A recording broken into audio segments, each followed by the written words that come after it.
Fuck! Fuck. Fuck. Fuck. Fuck. Fuck.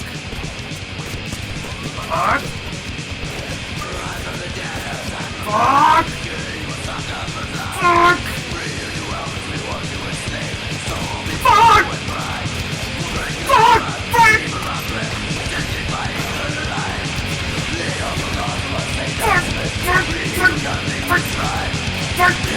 Fuck!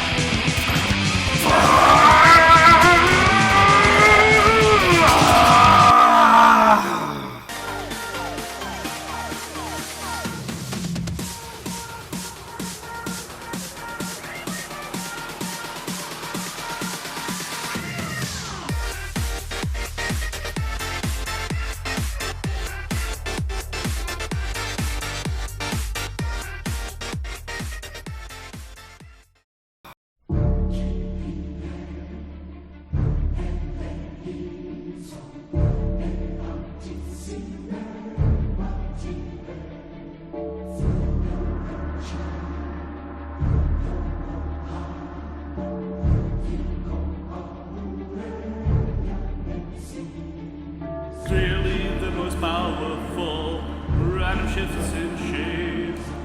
It's okay to be scared, it's cold out here. Everything hurts, amplified is tired. The IDP is looking for you, the truth definitely exists. Follow your heart, don't get hit. Grounds are loyal. All that we need, doing alright, fire peacefully on. Give us the mind killer, the moon is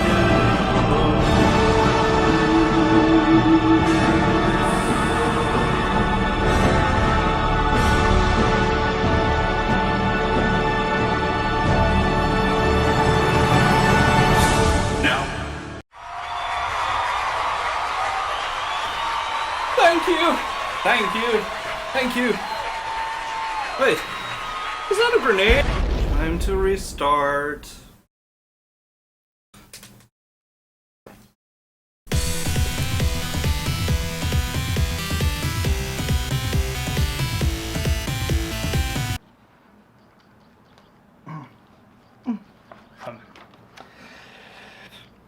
Nuclear Throne is an action roguelike by Vlambeer, about mutants fighting their way through a post-apocalyptic world that's full of enemies. The radioactive waste allows mutants to improve their abilities by mutating new limbs on the fly. The abundant availability of powerful weaponry makes the quest to become ruler of the wasteland one fraught with peril.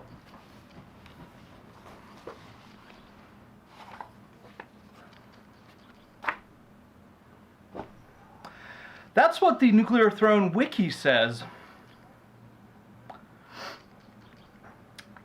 Well, I think that the Nuclear Throne wiki is full of shit. What it should actually say is Nuclear Throne is hell incarnate and it will make you die and die until you feel like dying in real fucking life.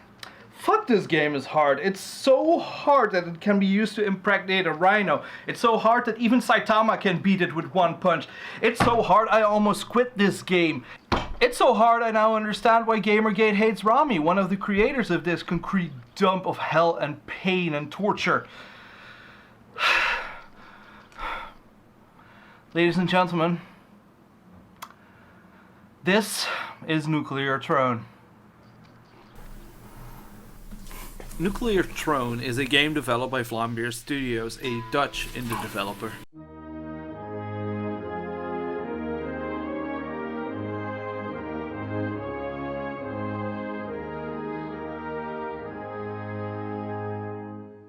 Which has been surprisingly successful at creating games.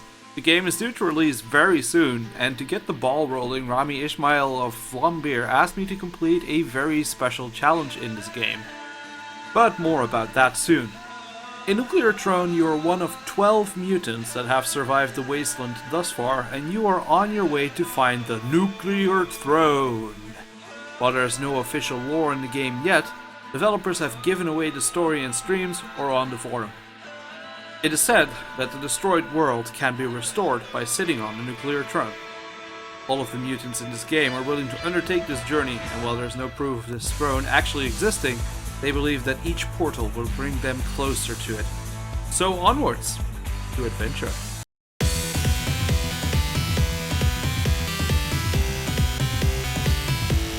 Nuclear Throne is a hard as balls roguelike pew pew blow them all to hell game. That's the official title. Don't let anyone tell you otherwise. You go into the wasteland as one of your favorite mutants, each with their special powers. You grab a gun and blow everything to Kingdom Went. While doing this, you get new weapons and rats, which acts as XP. When your rats bar is full, you unlock a new mutation. Consider this like picking a perk. There's mutations that help you with your ammo, your healing, or your movement. My personal favorite is the Boiling Veins mutation, which will make you immune to explosion or fire damage when under 4 HP. You can't touch this. You can't touch this. You can also enter a secret portal in stage 3-2 and 5-2, which allow you to get a crown. The crowns will give you some extra bonuses, but in trade you'll have the interdimensional police department chasing you from that point on, as well as having the potential to spawn cursed chests. You'll need these to find additional secrets, which we'll talk about in the spoiler section. Music in this game is varied. It's all over the place. Some just blends in and some stick in your head forever, especially if you played this game about 200 times in a week to, let's say, get a YouTube video done. Guess what, actually? You've been listening to it this entire time. Well, except for the intro, that was my amazing singing skills. Energizing during boss fights and enhancing that feeling of being alone in a big world of wonder everywhere else, music does exactly what you expect of it, though I'm not expecting a Best of Nuclear Throne album to hit shelves sooner or later. Let's talk about the graphics. While Nuclear Throne's splash art and marketing art is adorable, the graphics in the game are not very amazing. The stages themselves are tiled, the monsters come in very few variations, and the mutants themselves also have very little personality to them. It's fairly hard to tell mutations after you buy them, except for a few, and there's no cheap modern effects like God Rays, Bloom, or HDR lighting. I have no clue if the graphics are going to change much in the final release, but I'm not counting on it. The most important reason for that is the fact that this game doesn't need it, because you'll be too busy not getting blown up, torched, or simply shot. I do hope that at one point we can pick a few graphic options like higher resolutions. Nuclear Throne is also supposed to get controller support and a co-op option, though I've been playing with mouse and keyboard. When I started playing, controller support wasn't implemented yet, though I think it has been for the most common controllers now. Finally, the co-op mode is coming. The game isn't done yet, but this game should eventually support a local co-op mode. Maybe something to feature on the couch one day. So now that we understand the basics, what do you do in Nuclear Throne? To reach the Nuclear Throne, you have to make your way through 7 worlds, some featuring multiple areas. These are in order: the desert, the sewers, the scrapyard, the crystal caves, the frozen city, the labs, and the palace. At the end of the palace, you can finally find the Nuclear Throne.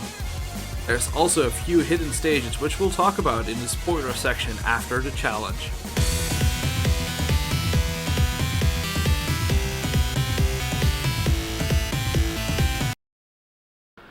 Every mutant in this game has their own strengths and weaknesses. The challenge that was given to me was to reach the Nuclear Throne while playing as Melting, a mutant that only has 2 hit points, and seeing as everything in this game does pretty much 3, 4, or more hit points of damage, that means poor Melting will die in 1 hit. Reaching the throne in an incredibly hard game that is pretty much a bullet hell with less dodging space, without getting hit once, should be doable. Challenge accepted.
Hey, bzz, bzz, warning, warning, there's spoilers ahead. Hey, are you still watching? Good, you either know this game or you don't care about spoilers. Did I mention spoilers? Well, usually we don't have a spoiler section, so I figured I'd make it extra clear that you have been warned about the spoilers. The spoilers that are upcoming. I said earlier, this game has a couple of secrets. A few of them are necessary to unlock some mutants, and others give you special weapons or even new locations. The first one you'll come across is in the very first area. Don't kill any bandits, because bandits have rights too. And pick up all the chests to spawn the big bandit, who usually appears in Area 3 of the desert. Kill him quick, and you get a new portal to the Oasis, a shortcut that will take you straight to 3.3. Great if you have to run the game over 200 times, for instance. Yes, I'm salty. However, if you don't skip, make sure you get something explosive, because if you blow open a manhole cover in 2.1, you get to have free pizza and meet some of the most famous mutants ever. And if you're like the Doctor and you always bring your screwdriver, hit a special car on stage 3.1 to go to IV's mansion and enjoy his fat beats and rap skills. It's the dead body looting, mutant shooting, Venus youth and rootin', tootin', Luger toting, Ruger loading, bullet throwing, way too long, grenade holding, triangle in my mango, your weapon to rap, flash color coded clips in an RPG hat, baby blue ammo, turn red when it claps, shoot your face in the back, give you cadaver a slap, where the level boss at, I wanna click. That's the fun stuff though. Please don't go to the cursed crystal caves by holding a cursed weapon after the big dog, or the jungle by having last wish before 5.1 and feeding a plant. Oh, yeah, and definitely do not go voluntarily with the IDPD van. You'll find out. Hey, and what does all this net you? Well, in stage 7.3 you find the nuclear throne. And you have to fight it. What, you didn't think it was gonna be this easy though? After you beat it, a portal should open, unless your game bugs like in my video, and you go back to the campfire. Happy, tranquil campfire. Until the ghost of the nuclear throne attacks you in a stronger form called Throne 2. Beating that monstrosity, the game loops, and you can enjoy a harder loop each time you do this.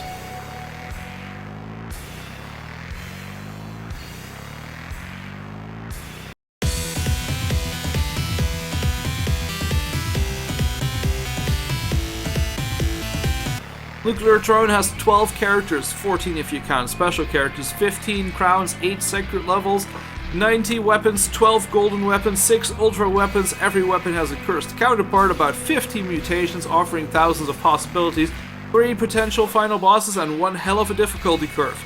Add to it the single player, daily challenge, weekly challenge, and local co-op, and you've got one hell of an expansive game for something that looks deceptively small when you get it. The graphics work, the soundtrack is surprisingly original, and the gameplay is addicting and punishing. If you like tough games and want to spend some time in a post-nuclear game before Fallout sucks you in, I can recommend Nuclear Throne. Be prepared to spend a lot of time dying unfair deaths though. All in all, I give this game a 7 out of 10. As for the challenge, this game is hard. This challenge was harder. Beating the game without being hit once, in a bullet hell while not being able to move freely. Try beating Diablo 3 without getting hit by a single projectile. That should give you an idea of how this game works. I give this game a difficulty rating of... what the fuck? Thank you so much for watching this video. If you're interested in Nuclear Throne, it's available on Steam and will soon get out of beta. And if you're interested in my videos, there's plenty more on my channel. Like, comment, and subscribe. And if you've got a new challenge for me, make sure to let me know on the social medias. For now, check out last week's video on the right. Have a beautiful day or night, depending on where you are, and bye!